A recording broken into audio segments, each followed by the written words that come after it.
Media one podcast ആരംഭിക്കുന്നു. കാതിലെത്തും പത്രങ്ങൾ. ഇന്ന് 2025 ഏപ്രിൽ 4 വെള്ളിയാഴ്ച. ഞാൻ എം ജയപ്രകാശ്. CMRL കേസിൽ പ്രോസിക്യൂഷന് കേന്ദ്രം അനുമതി നൽകി. 2.7 കോടിയുടെ സാമ്പത്തിക വഞ്ചനയെന്നാണ് മുഖ്യമന്ത്രിയുടെ മകൾക്കും കമ്പനിക്കുമെതിരായ SFIO ആരോപണം. വഖഫ് ഭേദഗതി ബിൽ ശക്തമായ പ്രതിപക്ഷ പ്രതിഷേധത്തിനൊടുവിൽ രാജ്യസഭയും പാസാക്കി. 95-നെതിരെ 128 വോട്ടുകൾക്കാണ് ബിൽ പാസായത്. ഇന്ത്യയ്ക്ക് US ഏർപ്പെടുത്തിയ പകരം തീരുവ 27% കേന്ദ്രം വ്യക്തമാക്കി. ട്രംപ് പ്രഖ്യാപിച്ചപ്പോഴും വൈറ്റ് ഹൌസ് പട്ടികയിലും 26% തീരുവയാണ് ഉത്തരവ് പുറത്തിറങ്ങിയപ്പോൾ 27%. പത്രങ്ങളിലെ വാർത്തകൾ കേൾക്കാം വിശദമായി. ആദ്യം മാധ്യമത്തിന്റെ പ്രധാന വാർത്തയിലേക്കാണ്. വഖഫ് ഭേദഗതി ബിൽ രാജ്യസഭയും കടന്നു. ചർച്ചയിൽ പതറി സർക്കാർ. ലോക്സഭ കഴിഞ്ഞ ദിവസം പാസാക്കിയ വഖഫ് ഭേദഗതി ബിൽ രാജ്യസഭയും കടന്നു. 11 മണിക്കൂറിലേറെ നീണ്ട ചർച്ചയ്ക്കൊടുവിലാണ് ബിൽ പാസാക്കിയത്. ബില്ലിന് അനുകൂലമായി 128 വോട്ടും പ്രതികൂലമായി 95 വോട്ടും ലഭിച്ചു. പ്രതിപക്ഷം കൊണ്ടുവന്ന ഭേദഗതികൾ വോട്ടിനിട്ട് തള്ളി. NCP നേതാവ് ശരത് പവാർ, JMM നേതാക്കളായ ഷിബു സോറൻ, മെഹുവ മാജ, ആം ആദ്മി പാർട്ടി നേതാവ് ഹർഭജൻ സിംഗ്, തൃണമൂൽ കോൺഗ്രസിലെ സുബ്രതോ ബക്ഷി എന്നിവർ സഭയിൽ ഹാജരായിരുന്നില്ല. ബിജു ജനതാദൾ MP സസ്മീത് പത്ര സർക്കാരിന് അനുകൂലമായി വോട്ട് ചെയ്തു. ചർച്ചയ്ക്ക് ശേഷം വെള്ളിയാഴ്ച പുലർച്ചെ 1:10 വോട്ടെടുപ്പ് നടപടിക്രമങ്ങൾ ആരംഭിച്ചത്. കപിൽ സിബൽ, അഭിഷേക് മനു സിംഗ്വി തുടങ്ങിയ പ്രഗത്ഭരായ സുപ്രീംകോടതി അഭിഭാഷകർ വിവാദ ബില്ലിലെ വ്യവസ്ഥകൾ ഇഴകീറിയതോടെ രാജ്യസഭയിൽ നടന്ന ചൂടേറിയ ചർച്ചയിൽ സർക്കാർ പതറി. നിയമവിദഗ്ധർക്കു മുന്നിൽ ധനമന്ത്രി നിർമ്മലാ സീതാരാമനും ന്യൂനപക്ഷമന്ത്രി കിരൺ റിജിജുവും ആരോഗ്യമന്ത്രി JP നഡ്ഡയും നടത്തിയ പ്രതിരോധം ദുർബലമായി. ആം ആദ്മി പാർട്ടി നേതാവ് സഞ്ജയ് സിംഗ്, RJD നേതാവ് സഞ്ജയ് ഝാ, കോൺഗ്രസ് ജനറൽ സെക്രട്ടറിയും JPC അംഗവുമായ സയ്യിദ് നസീർ ഹുസൈൻ, CPMലെ ജോൺ ബ്രിട്ടാസ് തുടങ്ങിയവർ കൂടി രംഗത്തെത്തിയതോടെ ഭരണപക്ഷം പ്രകോപിതരായി. ചർച്ച നിരവധി തവണ ബഹളത്തിലും കലാശിച്ചു. വ്യാഴാഴ്ച പുലർച്ചെ 2 മണിക്ക് ലോക്സഭ 288-232 എന്ന നിലയിൽ പാസാക്കിയ ബിൽ രാജ്യസഭയിലെത്തിയതായി രാവിലെ 11 മണിക്ക് സഭ ചേർന്നപ്പോൾ ചെയർമാൻ ജഗദീപ് ധൻകർ അറിയിച്ചു. ബില്ലിൽ ഭേദഗതികൾ നിർദ്ദേശിക്കാനുള്ള സമയം അപര്യാപ്തമാണെന്ന് അംഗങ്ങൾ ചൂണ്ടിക്കാട്ടിയെങ്കിലും ബിൽ വ്യാഴാഴ്ച പാസാക്കി വെള്ളിയാഴ്ച ബജറ്റ് സമ്മേളനം അവസാനിപ്പിക്കാനുള്ളതിനാൽ ചെയർമാൻ അനുവദിച്ചില്ല. വഖഫ് സ്വത്ത് ദൈവത്തിനുള്ളതാണെന്നുപോലും അറിയാതെയാണ് അത് ട്രസ്റ്റ് സ്വത്തുപോലെ കൈകാര്യം ചെയ്യാമെന്ന് കേന്ദ്ര ന്യൂനപക്ഷ മന്ത്രി കിരൺ റിജിജു പറയുന്നതെന്ന് കപിൽ സിബൽ പറഞ്ഞു. വഖഫ് സ്വത്ത് മതസ്വത്തല്ലെന്നും ട്രസ്റ്റ് സ്വത്തുപോലെ രാജ്യത്തിന്റെ സ്വത്താണെന്നും റിജിജുവും അമിത്ഷായും ലോക്സഭയിൽ നടത്തിയ വാദമാണ് സിബൽ പൊളിച്ചത്. ഹിന്ദു എൻഡോവ്മെന്റ് നിയമത്തിൽ കവിഞ്ഞൊരു വ്യവസ്ഥയും നിലവിലുള്ള വഖഫ് നിയമത്തിലില്ലെന്ന് വ്യക്തമാക്കി സിബലും സിംഗ്വിയും നിലവിലുള്ള വഖഫ് നിയമം രാജ്യത്തെ മറ്റൊരു നിയമവും ബാധകമാകാത്ത കിരാത നിയമമാണെന്ന സർക്കാർ വാദം പൊളിച്ചു. മാസപ്പടി കേസിൽ മുഖ്യമന്ത്രിയുടെ മകൾ വീണ പ്രതി. SFIO കുറ്റപത്രത്തിന് പ്രോസിക്യൂഷൻ അനുമതി നൽകി കേന്ദ്ര കമ്പനികാര്യ മന്ത്രാലയം. എക്സാലോജിക്കും CMRL MD ശശിധരൻ കർത്തയും ഉദ്യോഗസ്ഥരും പ്രതികൾ. CMRL നൽകിയത് 182 കോടി രൂപ. വീണയ്ക്കും എക്സാലോജിക്കിനും കിട്ടിയത് 2.70 കോടി. വാർത്തയിലേക്ക്. കോളിളക്കം സൃഷ്ടിച്ച CMRL മാസപ്പടി കേസിൽ മുഖ്യമന്ത്രി വീണ വിജയനെ പ്രതി ചേർത്ത് സീരിയസ് ഫ്രോഡ് ഇൻവെസ്റ്റിഗേഷൻ ഓഫീസിന്റെ കുറ്റപത്രം. സേവനമില്ലാതെ പണം കൈപ്പറ്റിയെന്ന കണ്ടെത്തലിലാണ് വീണയ്ക്കും CMRL MD ശശിധരൻ കർത്തയ്ക്കും എക്സാലോജിക്കിനും CMRLനും സഹോദര സ്ഥാപനങ്ങൾക്കുമെതിരെ കമ്പനികാര്യചട്ടം 447 വകുപ്പ് ചുമത്തിയത്. 6 മാസം മുതൽ 10 വർഷം വരെ തടവ് ശിക്ഷ കിട്ടാവുന്ന വകുപ്പാണിത്. വെട്ടിപ്പ് നടത്തിയ തുകയോ അതിന്റെ 3 ഇരട്ടിയോ പിഴയായും ചുമത്താം. ക്രമക്കേട് കണ്ടെത്തിയുള്ള SFIOയുടെ അന്വേഷണ റിപ്പോർട്ടിൽ പ്രോസിക്യൂഷൻ നടപടികൾക്ക് കേന്ദ്ര കമ്പനികാര്യ മന്ത്രാലയം അനുമതി നൽകി. സാമ്പത്തിക കുറ്റകൃത്യങ്ങൾ കൈകാര്യം ചെയ്യുന്ന കൊച്ചിയിലെ കോടതി വഴി വിചാരണ നടപടികൾ ഉടൻ തുടങ്ങും. വീണ ഉൾപ്പെടെയുള്ളവർക്ക് സമൻസ് അയക്കും. എക്സാലോജിക് MDയായ വീണ വിജയനു പുറമെ CMRL MD Sasidharan Kartha, joint MD Saran S കർത്ത, CMRL CGM finance P Suresh Kumar, CFO K Suresh Kumar, CMRLന്റെ സ്റ്റാറ്റ്യൂട്ടറി ഓഡിറ്റർമാരായ KA സംഗീത് കുമാർ, AK മുരളീകൃഷ്ണൻ എന്നിവരെയും പ്രതി ചേർത്തിട്ടുണ്ട്. ശശിധരൻ കർത്തയ്ക്കും CMRL ഡയറക്ടർ ബോർഡ് അംഗങ്ങൾക്കുമെതിരെ കമ്പനികാര്യ ചട്ടം 447 പുറമെ കൂടുതൽ വകുപ്പുകളും ചുമത്തിയിട്ടുണ്ട്. SFIOയുടെ 166 പേജുള്ള കുറ്റപത്രത്തിൽ ഗുരുതര കണ്ടെത്തലുകളാണുള്ളത്. കള്ളക്കണക്കുണ്ടാക്കി രാഷ്ട്രീയ നേതാക്കൾ ഉൾപ്പെടെയുള്ളവർക്ക് CMRL നൽകിയത് 182 കോടിയാണെന്ന് കുറ്റപത്രത്തിൽ ചൂണ്ടിക്കാട്ടുന്നു. എന്നാൽ ആർക്കൊക്കെയാണ് ഈ പണം നൽകിയതെന്ന വിവരം കുറ്റപത്രത്തിൽ ഇല്ല. വീണയുടെ കമ്പനിയായ എക്സാലോജിക്കുമായി കരാറുണ്ടാക്കി 2017 മുതൽ 2020 വരെയുള്ള കാലയളവിൽ മൊത്തം 1.72 കോടി രൂപ CMRL നൽകിയെന്നാണ് ആദായനികുതി വകുപ്പ് കണ്ടെത്തിയത്. ഇല്ലാത്ത സേവനത്തിന്റെ പേരിൽ വീണയ്ക്കും എക്സാലോജിക്കിനും കിട്ടിയത് 2.7 കോടി രൂപയാണെന്നാണ് SFIOയുടെ കണ്ടെത്തൽ. CMRLൽ നിന്നും എംപവർ ഇന്ത്യ ക്യാപിറ്റൽ ഇൻവെസ്റ്റ് എന്ന കമ്പനിയിൽ നിന്നുമാണ് ഈ പണം കൈപ്പറ്റിയത്. ശശിധരൻ കർത്തയും ഭാര്യയുമാണ് എംപവർ ഇന്ത്യ കമ്പനിയുടെ ഡയറക്ടർമാർ. ശശിധരൻ കർത്തയുടെ മരുമകൻ അനിൽ ആനന്ദ് പണിക്കർക്ക് അനധികൃതമായി 13 കോടി രൂപ കമ്മീഷൻ നൽകി. Nipuna international private limited, Sasja India private limited എന്നീ കമ്പനികൾ വഴിയാണ് വെട്ടിപ്പ് നടത്തിയത്. ഈ 2 കമ്പനികളുടെയും ഡയറക്ടർമാർ ശശിധരൻ കർത്തയുടെ കുടുംബാംഗങ്ങളാണ്. ഇന്ത്യയ്ക്കുള്ള US തീരുവ 26% അല്ല 27%. എടുത്തുചാടി മറുപടി നൽകേണ്ടെന്ന് വിവിധ രാജ്യങ്ങൾ. ഇന്ത്യയ്ക്ക് US ഏർപ്പെടുത്തിയ പകരം തീരുവ 26% അല്ല 27% കേന്ദ്രം വ്യക്തമാക്കി.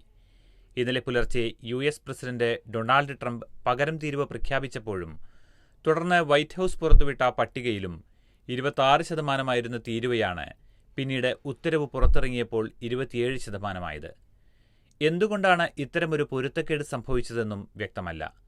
അമേരിക്കയുടെ സുവർണകാലത്തിലേക്കുള്ള തിരിച്ചുപോക്ക് എന്ന് വിശേഷിപ്പിച്ച് വൈറ്റ് ഹൌസിൽ ബുധനാഴ്ച വൈകിട്ട് 4 ട്രംപ് വിവിധ രാജ്യങ്ങൾക്കുമേൽ പകരം തീരുവ പ്രഖ്യാപിച്ചത്. US നിന്ന് ഇറക്കുമതി ചെയ്യുന്ന ഉൽപ്പന്നങ്ങൾക്ക് ഉയർന്ന തീരുവ ഈടാക്കി അമേരിക്കൻ പണം കൊണ്ട് മറ്റു രാജ്യങ്ങൾ സമ്പന്നരായെന്ന് ആരോപിച്ചാണ് ട്രംപിന്റെ നടപടി. തീരുവ പിൻവലിക്കാൻ ഏപ്രിൽ 2 വരെ അവസരം നൽകിയിരുന്നു. ഇരുചക്രവാഹനങ്ങൾക്ക് US-ൽ 2.4% മാത്രം ഇറക്കുമതി തീരുവ ഉള്ളപ്പോൾ US-ൽ നിന്ന് ഇറക്കുമതി ചെയ്യുന്ന വാഹനങ്ങൾക്ക് തായ്ലാന്റ് 60%, ഇന്ത്യ 70%, വിയറ്റ്നാം 75% വീതം തീരുവ ഈടാക്കുന്നത് ഉദാഹരണമായി ട്രംപ് പ്രസംഗത്തിൽ ചൂണ്ടിക്കാട്ടി. ഉയർന്ന തീരുവയ്ക്കു പുറമെ കറൻസി മൂല്യത്തിൽ ഇന്ത്യ തിരിമറി നടത്തുന്നതായും US ആരോപിച്ചു. വിവിധ രാജ്യങ്ങൾ ഈടാക്കുന്ന തീരുവയുടെ ശരാശരി പകുതിയാണ് അവർക്കുമേൽ പകരം തീരുവയായി പ്രഖ്യാപിച്ചത്. അതുപ്രകാരമാണ് ഇന്ത്യ ചുമത്തുന്ന 52% പകരം 26% പ്രഖ്യാപിച്ചത്. വിലയിരുത്തുന്നു ഇന്ത്യ. US-ന്റെ പകരം തീരുവയുടെ ആഘാതം സംബന്ധിച്ച് സൂക്ഷ്മമായി വിലയിരുത്തിക്കൊണ്ടിരിക്കുകയാണെന്ന് കേന്ദ്ര വാണിജ്യ മന്ത്രാലയം വ്യക്തമാക്കി. ഇന്ത്യയ്ക്ക് ലഭിച്ചേക്കാവുന്ന അവസരങ്ങളെക്കുറിച്ചും പഠിക്കുന്നുണ്ട്. US-ഉമായുള്ള ഉഭയകക്ഷി വ്യാപാര കരാർ എത്രയും വേഗം യാഥാർത്ഥ്യമാക്കാനുള്ള നടപടികൾ പുരോഗമിക്കുകയാണെന്നും കേന്ദ്രം അറിയിച്ചു. ചർച്ച പരാജയം, ആശാസമരം തുടരും. ഇന്ന് വീണ്ടും ചർച്ചയെന്ന് സൂചന.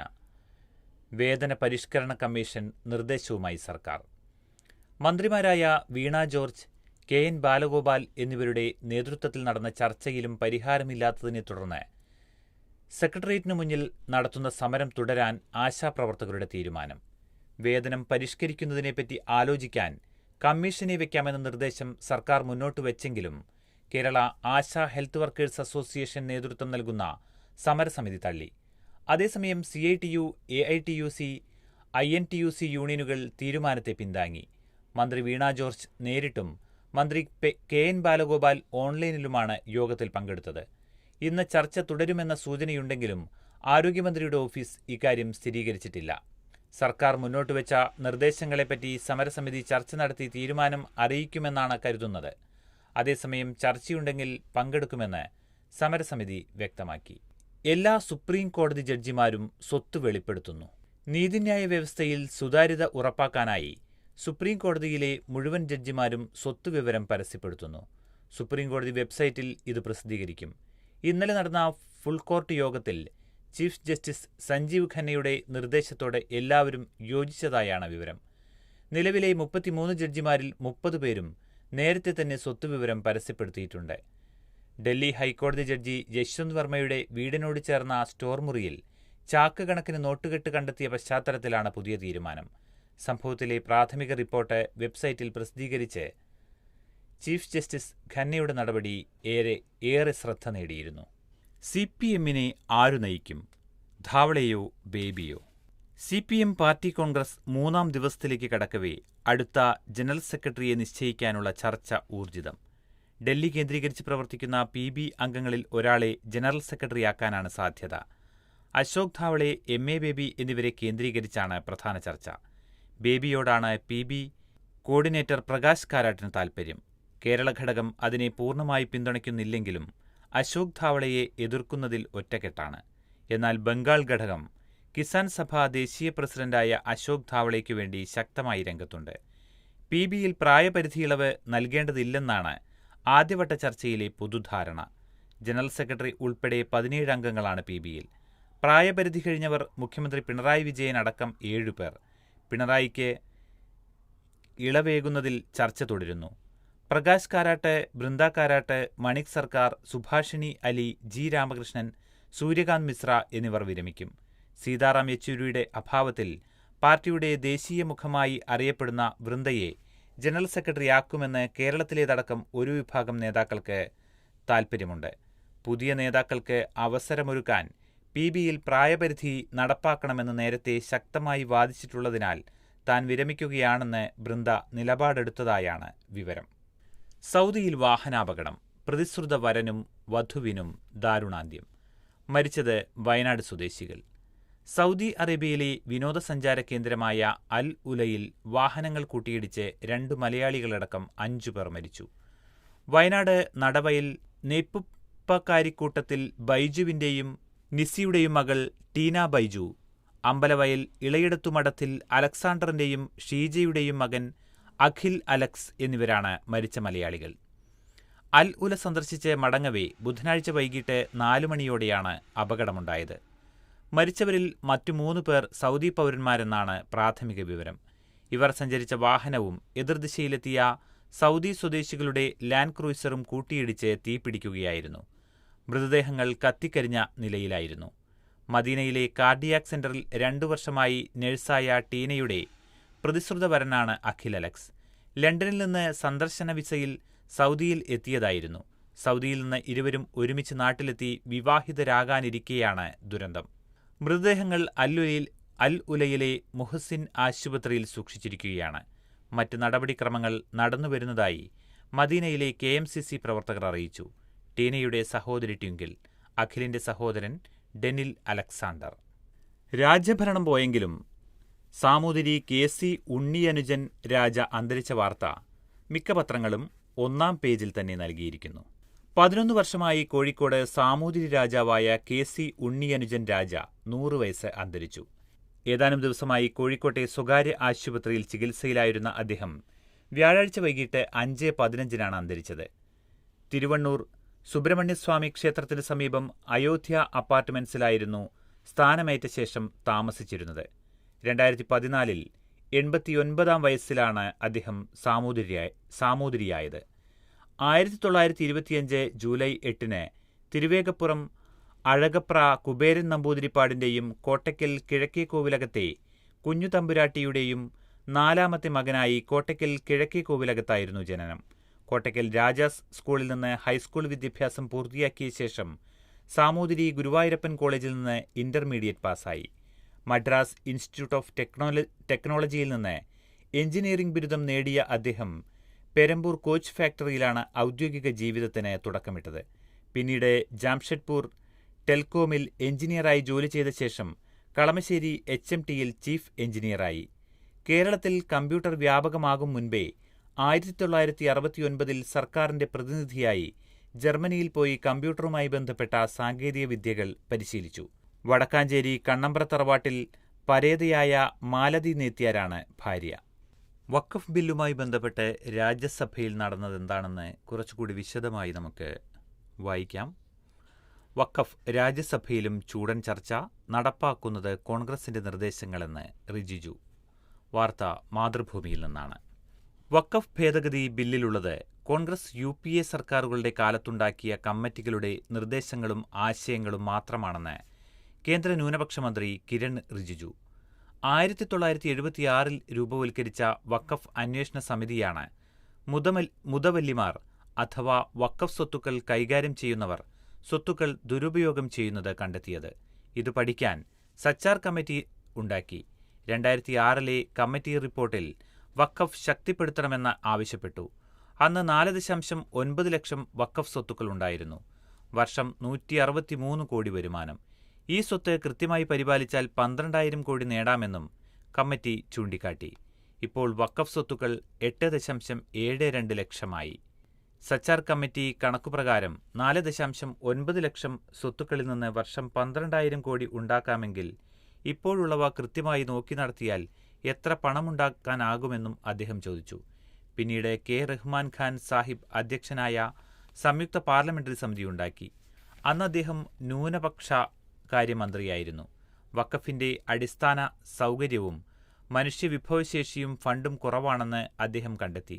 ഞങ്ങളിപ്പോൾ കൊണ്ടുവന്ന വഖഫ് ബിൽ പ്രതിപക്ഷത്തിന്റെ ആശയമാണെന്നും അതുകൊണ്ട് പിന്തുണയ്ക്കണമെന്നും റിജിജു പറഞ്ഞു. 2013 UPA സർക്കാർ തിരഞ്ഞെടുപ്പ് അടുത്തപ്പോൾ വഖഫിൽ മാറ്റങ്ങൾ കൊണ്ടുവന്നു. നിലവിൽ 31,999 കേസുകൾ വഖഫ് സ്വത്തുമായി ബന്ധപ്പെട്ടുണ്ട്. ഇതിൽ 14,000 കേസുകളിലും വാദികൾ മുസ്ലിങ്ങളാണ്. ബിൽ പാസ്സാവുന്നതോടെ ഇതിൽ നീതി ലഭിക്കുമെന്നും മന്ത്രി പറഞ്ഞു. വഖഫ് കയ്യേറ്റം തെളിയിച്ചാൽ രാജിയെന്ന് ഖർഗെയുടെ വെല്ലുവിളി. കോൺഗ്രസ് അധ്യക്ഷൻ മല്ലികാർജുൻ ഖാർഗെ വഖഫ് ഭൂമി കയ്യേറിയെന്ന BJP നേതാവ് അനുരാഗ് ഠാക്കൂറിന്റെ പരാമർശത്തിൽ രാജ്യസഭയിൽ ബഹളം. ബുധനാഴ്ച ലോക്സഭയിൽ വഖഫ് ബിൽ ചർച്ചയ്ക്കിടെ മുൻ കേന്ദ്രമന്ത്രി കൂടിയായ അനുരാഗ് ഠാക്കൂർ ഉന്നയിച്ച വഖഫ് ഭൂമി കയ്യേറ്റ ആരോപണം തെളിയിച്ചാൽ രാജിവെക്കുമെന്ന് ഖാർഗെ രാജ്യസഭയിൽ പറഞ്ഞു. വിഷയത്തിൽ MP-യും സഭാ നേതാവും മാപ്പ് പറയണം. രാജ്യസഭ പ്രതിപക്ഷ നേതാവായ തന്റെ അവകാശം സംരക്ഷിക്കണമെന്നും ചെയർമാനോട് ഖാർഗെ ആവശ്യപ്പെട്ടു. BJP-യുടെ ആരോപണം തള്ളിക്കളയുക മാത്രമല്ല, രാഷ്ട്രീയ ആക്രമണങ്ങൾക്ക് വഴങ്ങിക്കൊടുക്കാൻ ഉദ്ദേശിക്കുന്നില്ലെന്നും ഖാർഗെ മറുപടി നൽകി. തന്റെ ജീവിതം എപ്പോഴും ഒരു തുറന്ന പുസ്തകമാണ്. പോരാട്ടങ്ങളും നിറഞ്ഞതായിരുന്നു അത്. പക്ഷേ പൊതുജീവിതത്തിലെ മൂല്യങ്ങൾ ഞാൻ എപ്പോഴും ഉയർത്തിപ്പിടിച്ചിട്ടുണ്ട്. ലോക്സഭയിൽ അനുരാഗ് ഠാക്കൂർ എനിക്ക് നേരെ പൂർണ്ണമായും തെറ്റായതും അടിസ്ഥാനരഹിതവുമായ ആരോപണങ്ങൾ ഉന്നയിച്ചു. ആരോപണങ്ങൾ തെളിയിക്കാൻ കഴിയുന്നില്ലെങ്കിൽ മുൻ കേന്ദ്രമന്ത്രിക്ക് പാർലമെന്റിൽ ഇരിക്കാൻ അവകാശമില്ല. വഖഫ് ഭൂമിയുടെ ഒരു കാര്യം പോലും ഞാനോ എന്റെ കുട്ടികളോ കൈവശപ്പെടുത്തിയിട്ടുണ്ടെന്ന് അദ്ദേഹം തെളിയിച്ചാൽ ഞാൻ രാജിവെക്കും. തനിക്ക് ഈ കാര്യങ്ങളെ പേടിയില്ലെന്നും താൻ ഒരു തൊഴിലാളിയുടെ മകനാണെന്നും ഖാർഗെ മറുപടി നൽകി. വഖഫ് ചർച്ചയ്ക്കിടെ രാജ്യസഭയിൽ ബ്രിട്ടാസ് സുരേഷ് ഗോപി ഏറ്റുമുട്ടൽ. രാജ്യസഭയിലും എമ്പുരാൻ സിനിമയിലെ മുന്നമാരുണ്ടെന്ന് ജോൺ ബ്രിട്ടാസ് MP രാജ്യസഭയിൽ. വഖഫ് ബില്ലിന്മേലുള്ള ചർച്ചയിൽ പങ്കെടുത്ത് സംസാരിക്കുകയായിരുന്നു അദ്ദേഹം. ക്രൈസ്തവരുടെ പേരിൽ മുതലക്കണ്ണീർ ഒഴുക്കുന്നവരുണ്ട്. ഓരോ ദിവസവും ക്രൈസ്തവർക്കെതിരെ ആക്രമണം നടക്കുന്നു. കഴിഞ്ഞ ദിവസവും ജബൽപൂരിൽ ആക്രമണം നടന്നു. കഴിഞ്ഞ വർഷം 700-ലേറെ ആക്രമണങ്ങളാണ് ക്രൈസ്തവർക്കെതിരെ നടന്നത്. മണിപ്പൂരിൽ 200 ക്രിസ്ത്യൻ പള്ളികൾ കത്തിച്ചു. കഴിഞ്ഞ 2-3 ദിവസമായിട്ട് മുനമ്പം കേരളം എന്നൊക്കെ പറയുന്നു. സ്റ്റാൻ സ്വാമിയെ മറക്കാനാകുമോ? പാർക്കിൻസൺസ് രോഗം വന്ന് ഒരു തുള്ളി വെള്ളം കുടിക്കാതെ കരഞ്ഞ ആ മനുഷ്യനെ നിങ്ങൾ ജയിലിലിട്ട് കൊന്നില്ലേ എന്നും ബ്രിട്ടാസ് ചോദിച്ചു. മക്കളോടൊപ്പം ചുട്ടുകൊല്ലപ്പെട്ട ഗ്രഹാം സ്റ്റെയിനെ മറക്കാൻ ആവുമോ? ബൈബിളിൽ 30 വെള്ളിക്കാശിന് യേശുവിനെ ഒറ്റിക്കൊടുത്ത കഥാപാത്രത്തിന് സമാനമാണ് സഭയിലിരിക്കുന്ന ചിലർ.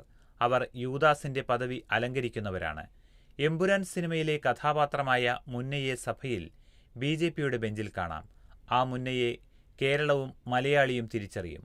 ഒരാൾ ജയിച്ചിട്ടുണ്ട്. മലയാളിക്ക് ഒരു തെറ്റുപറ്റി. അത് വൈകാതെ തിരുത്തും. നിയമത്തെ അക്കൗണ്ട് പൂട്ടിച്ചതുപോലെ വൈകാതെ ആ അക്കൗണ്ടും പൂട്ടിക്കുമെന്നും ബ്രിട്ടാസ് പറഞ്ഞു. മുനമ്പത്ത് ഒരാൾക്കും വീട് നഷ്ടമാവില്ല. അത് ഇടത് സർക്കാരിന്റെ പ്രഖ്യാപനമാണ്. മസ്ജിദ് മറച്ച് മൂടിയിടുന്നതുപോലെ കേരളത്തിൽ ഒരു ആരാധനാലയവും മൂടിയിടേണ്ടി വരില്ല. മുതലക്കണ്ണീരൊഴുക്കുമ്പോൾ ആ കള്ളം തിരിച്ചറിയാനുള്ള കഴിവ് മലയാളിക്കുണ്ടെന്ന് മനസ്സിലാക്കണം. മുനമ്പം എന്നാവർത്തിക്കുന്ന BJP എത്രയോ ആളുകളെ ഉത്തരേന്ത്യയിൽ നിന്ന് ആട്ടിപ്പായിച്ചു. 50,000-ലേറെ ആളുകളാണ് മണിപ്പൂരിൽ അഭയാർത്ഥികളായി കഴിയുന്നത്. എത്രയോ പള്ളികൾ തകർത്തു. നിങ്ങൾ എമ്പുരാനിലെ മുന്നമാരാണ്. ഭരണഘടനയിലും അതിന്റെ മൂല്യങ്ങളിലും വിശ്വസിക്കുന്നെങ്കിൽ ഈ ബിൽ പിൻവലിക്കുകയാണ് വേണ്ടതെന്നും ബ്രിട്ടാസ് പറഞ്ഞു. ബ്രിട്ടാസിന് പിന്നാലെ തന്നെ പരോക്ഷമായി പരാമർശിച്ചെന്ന ചൂണ്ടിക്കാണിച്ച് മറുപടിക്കായി സുരേഷ് ഗോപി എഴുന്നേൽക്കുകയായിരുന്നു. പ്രകോപിതനായി കടുത്ത ഭാഷയിലായിരുന്നു സുരേഷ് ഗോപിയുടെ മറുപടി. എമ്പുരാൻ സിനിമയെക്കുറിച്ച് പറയുന്നവർക്ക് ടി.പി. ചന്ദ്രശേഖരനെ പറ്റിയുള്ള ടി.പി. 51 വിട്ട് സിനിമയെക്കുറിച്ച് പറയാൻ ധൈര്യമുണ്ടോ എന്ന് സുരേഷ് ഗോപി ചോദിച്ചു. ലെഫ്റ്റ് സിനിമയെക്കുറിച്ചും സുരേഷ് ഗോപി പരാമർശിച്ചു. നടൻ മമ്മൂട്ടിയെ പരോക്ഷമായി പരാമർശിച്ച് ബ്രിട്ടാസിനോ കൈരളി ചാനലിലോ അതിന്റെ ചെയർമാനോ സിനിമകൾ റിലീസ് ചെയ്യാൻ ധൈര്യമുണ്ടോ എന്ന് സുരേഷ് ഗോപി ചോദിച്ചു. എമ്പുരാനിൽ മാറ്റം വരുത്താൻ സെൻസർ ബോർഡ് സമ്മർദ്ദം ചെലുത്തിയിട്ടില്ല. സിനിമയുടെ തുടക്കത്തിൽ നിന്ന് തന്റെ പേര് മാറ്റാൻ സ്വയം നിർമ്മാതാക്കളോട് ആവശ്യപ്പെടുകയായിരുന്നു. മുനമ്പത്ത് നിങ്ങൾക്ക് പലതും പൊള്ളിയിട്ടുണ്ട്, ഇനിയും പൊള്ളും. അതിന്റെ മുറിവ് നിങ്ങൾ കേൾക്കുമെന്നും സുരേഷ് ഗോപി പറഞ്ഞു. വഖഫ് നിയമ ഭേദഗതിക്കെതിരെ കേരള നിയമസഭ പാസാക്കിയ പ്രമേയം അറബിക്കടലിൽ മുക്കുകയല്ല, ചവിട്ടിത്താഴ്ത്തിയിരിക്കും കേരളത്തിലെ ജനങ്ങളെന്നും സുരേഷ് ഗോപി പറഞ്ഞു. പ്രിയങ്ക വിദേശത്ത്. കോൺഗ്രസ് വിപ്പുണ്ടായിട്ടും വിവാദ വഖഫ് ഭേദഗതി ബിൽ ചർച്ചയ്ക്കെടുക്കുന്ന ദിവസം ലോക്സഭയിൽ എത്താത്തതിൽ വിശദീകരണവുമായി പ്രിയങ്ക ഗാന്ധി MP. അടുത്ത ബന്ധുവിന്റെ ചികിത്സാർത്ഥം വിദേശത്തായിരുന്നുവെന്നാണ് പ്രിയങ്ക ഗാന്ധിയുടെ വിശദീകരണം. പ്രിയങ്കയുടെ അസാന്നിധ്യം ചർച്ചയാവുകയും CPM ഉൾപ്പെടെയുള്ള പാർട്ടികൾ വിഷയം ഏറ്റെടുക്കുകയും ചെയ്തതോടെയാണ് വിശദീകരണം പുറത്തുവന്നത്. ലോക്സഭയിലുണ്ടായിട്ടും രാഹുൽ ഗാന്ധി ചർച്ചയിൽ പങ്കെടുത്ത് സംസാരിക്കാത്തതിലും പ്രതിഷേധം ശക്തമാണ്. വഖഫ് ബിൽ സ്വാഗതം ചെയ്ത് സിറോ മലബാർ സഭ. വഖഫ് ഭേദഗതി ബിൽ പാസാക്കിയ കേന്ദ്ര സർക്കാർ നടപടിയെ സ്വാഗതം ചെയ്യുന്നുവെന്ന് സിറോ മലബാർ സഭ. എന്നാൽ ഇത് ഏതെങ്കിലും രാഷ്ട്രീയ പാർട്ടിക്കോ മുന്നണിക്കോ ഉള്ള പിന്തുണയായി കാണേണ്ടതില്ലെന്നും മുനമ്പം ജനതയ്ക്ക് ആശ്വാസം നൽകുന്ന കാര്യമാണ് ബിൽ പാസായതെന്നും സഭാ വക്താവ് ഡോക്ടർ ആന്റണി വടക്കേക്കര വ്യക്തമാക്കി. കേന്ദ്ര സർക്കാർ നിയമ ഭേദഗതിക്ക് തീരുമാനമെടുത്തത് ജനങ്ങളുടെ വേദന മനസ്സിലാക്കിയാണ്. അതിനെ സഭ അനുകൂലിക്കുകയും സ്വാഗതം ചെയ്യുകയുമാണ്. സർക്കാർ ഇക്കാര്യത്തിൽ കൃത്യതയോടെയുള്ള നിലപാടാണ് സ്വീകരിച്ചത്. ഏതെങ്കിലും മതവിഭാഗത്തിന്റെ നിയമങ്ങൾ ഭരണഘടനയ്ക്കെതിരായാൽ അത് ഭേദഗതി ചെയ്യണം. മുസ്ലിം സമുദായത്തിനോ സ്വത്ത് വഖഫ് ചെയ്യുന്നതിനോ സഭ എതിരല്ലെന്നും ആന്റണി വടക്കേക്കര കൂട്ടിച്ചേർത്തു. ക്രൈസ്തവ പുരോഹിതരെ പോലീസിന് മുന്നിലിട്ട് മർദ്ദിച്ച് ഹിന്ദുത്വ പ്രവർത്തകർ. ജബൽപൂർ. മധ്യപ്രദേശിലെ ക്രൈസ്തവ പുരോഹിതരെ പോലീസിന് മുന്നിലിട്ട് ക്രൂരമായി മർദ്ദിച്ച് ഹിന്ദുത്വ പ്രവർത്തകർ. മണ്ഡാല പള്ളിയിലെ പുരോഹിതരും തീർത്ഥാടകരും ഉൾപ്പെടുന്ന സംഘമാണ് ആക്രമിക്കപ്പെട്ടത്. പള്ളിയുടെ 25ാം വാർഷികാഘോഷത്തിന്റെ ഭാഗമായി സംസ്ഥാനത്തിലെ വിവിധ പള്ളികളിൽ സന്ദർശനം നടത്തുന്നതിനിടെയാണ് ആക്രമണമുണ്ടായത്. പള്ളികളിൽ സന്ദർശനം നടത്തുന്നതിനിടെ ഒരു സംഘം VHP ബജ്രംഗദൾ പ്രവർത്തകർ ഇവരുടെ ബസ് തടയുകയായിരുന്നു. തുടർന്ന് ഇവരെ ഒംതി പോലീസ് സ്റ്റേഷനിലേക്ക് കൊണ്ടുപോയി. എന്നാൽ പോലീസ് ഇവരെ വിട്ടയച്ചു. മുന്നോട്ടുള്ള യാത്രയ്ക്കിടെ VHP ബജ്രംഗദൾ പ്രവർത്തകർ ഇവരെ വീണ്ടും തടയുകയും പോലീസ് സ്റ്റേഷനിലേക്ക് കൊണ്ടുപോവുകയും ചെയ്തു. പിന്നീട് സ്റ്റേഷനിൽ വെച്ച് പുരോഹിതരടക്കമുള്ളവരെ ക്രൂരമായി മർദ്ദിക്കുന്നു. മർദ്ദനത്തിന്റെ ദൃശ്യങ്ങൾ സമൂഹമാധ്യമങ്ങളിലൂടെ വ്യാപകമായി പ്രചരിക്കുന്നുണ്ട്. ആക്രമണത്തെ അപലപിച്ച് വിവിധ ക്രൈസ്തവ സംഘടനകൾ രംഗത്തെത്തി. ജനങ്ങളെ BJP കബളിപ്പിച്ചുവെന്ന് K. സുധാകരൻ. വഖഫ് ബില്ലിലൂടെ മുനമ്പം വിഷയം പരിഹരിക്കാൻ കഴിയില്ലെന്ന് വ്യക്തമായതോടെ BJP കേരളത്തിലെ ജനങ്ങളെ കബളിപ്പിക്കുകയായിരുന്നെന്ന് KPCC president K. Sudhakaran MP. സംസ്ഥാന സർക്കാർ വിചാരിച്ചാൽ പരിഹരിക്കാവുന്ന മുനമ്പം വിഷയത്തിൽ നിന്ന് മുഖ്യമന്ത്രി പിണറായി വിജയൻ ഒളിച്ചോടുകയും BJPയുടെ പ്രഭാരിയായി അദ്ദേഹം മാറുകയും ചെയ്തെന്നും സുധാകരൻ ആരോപിച്ചു. ബിൽ മതേതര സ്വഭാവം തകർക്കുന്നത്. ഹാരിസ് ബീരാൻ. ഭരണഘടനാ വിരുദ്ധവും രാജ്യത്തിന്റെ മതേതര ഫെഡറൽ സ്വഭാവങ്ങളെ തകർത്തെറിയുന്നതുമാണ് വഖഫ് ഭേദഗതി ബില്ലെന്ന് ഹാരിസ് ബീരാൻ. ആടുകളെ കൂട്ടിയിടിപ്പിച്ച് രക്തം കുടിക്കുന്ന ചെന്നായുടെ പണിയാണ് കേന്ദ്ര സർക്കാർ നിർവഹിക്കുന്നത്. മോദി മുനമ്പത്തിന്റെ രക്ഷകനാണെന്നാണ് കേന്ദ്രമന്ത്രിമാർ പറയുന്നത്. മോദിയും സംഘ്പരിവാറും 2002-ൽ ഗുജറാത്തിലെ മുസ്ലിങ്ങളെ രക്ഷിച്ചത് എങ്ങനെയാണെന്ന് ഓരോ ഇന്ത്യക്കാരനും അറിയാമെന്നും അദ്ദേഹം പറഞ്ഞു. വഖഫ് ഭേദഗതി ബില്ലിനെതിരെ കോടതിയെ സമീപിക്കും. രാജ്യത്തെ മതേതരത്വ മൂല്യങ്ങളും ന്യൂനപക്ഷ അവകാശങ്ങളും കവർന്നെടുക്കുന്ന ഭരണഘടനാവിരുദ്ധമായ വഖഫ് ഭേദഗതി ബില്ലിനെതിരെ കോടതിയെ സമീപിക്കാൻ സമസ്ത കേരള ജംഇയ്യത്തുൽ ഉലമ മുഷാവറ തീരുമാനിച്ചു. യോഗം general secretary Kanthapuram AP Abubakar Musliyar ഉദ്ഘാടനം ചെയ്തു. പ്രസിഡന്റ് E സുലൈമാൻ മുസ്ലിയാർ അധ്യക്ഷത വഹിച്ചു. കോഴിക്കോട് അടിയന്തരമായി ചേർന്ന യോഗത്തിലാണ് തീരുമാനം. വഖഫ് സ്വത്തുക്കളെ ഇല്ലായ്മ ചെയ്യാനുള്ള നീക്കമാണ് ബില്ലിന് പിന്നിൽ. പാർലമെന്റിൽ മതേതര രാഷ്ട്രീയ പാർട്ടികൾ ഉന്നയിച്ച പല ചോദ്യങ്ങൾക്കും സർക്കാരിന് കൃത്യമായ ഉത്തരം നൽകാൻ കഴിഞ്ഞിട്ടില്ല. ഈ പ്രതിസന്ധി ഘട്ടത്തിൽ നീതിപീഠത്തെ സമീപിക്കുകയേ വഴിയുള്ളൂവെന്നും സമസ്ത മുഷാവറ അഭിപ്രായപ്പെട്ടു. ഇസ്രായേൽ ആക്രമണത്തിൽ ഗസയിൽ 55 മരണം. ദെയ്ർ അൽ ബലാഹ്.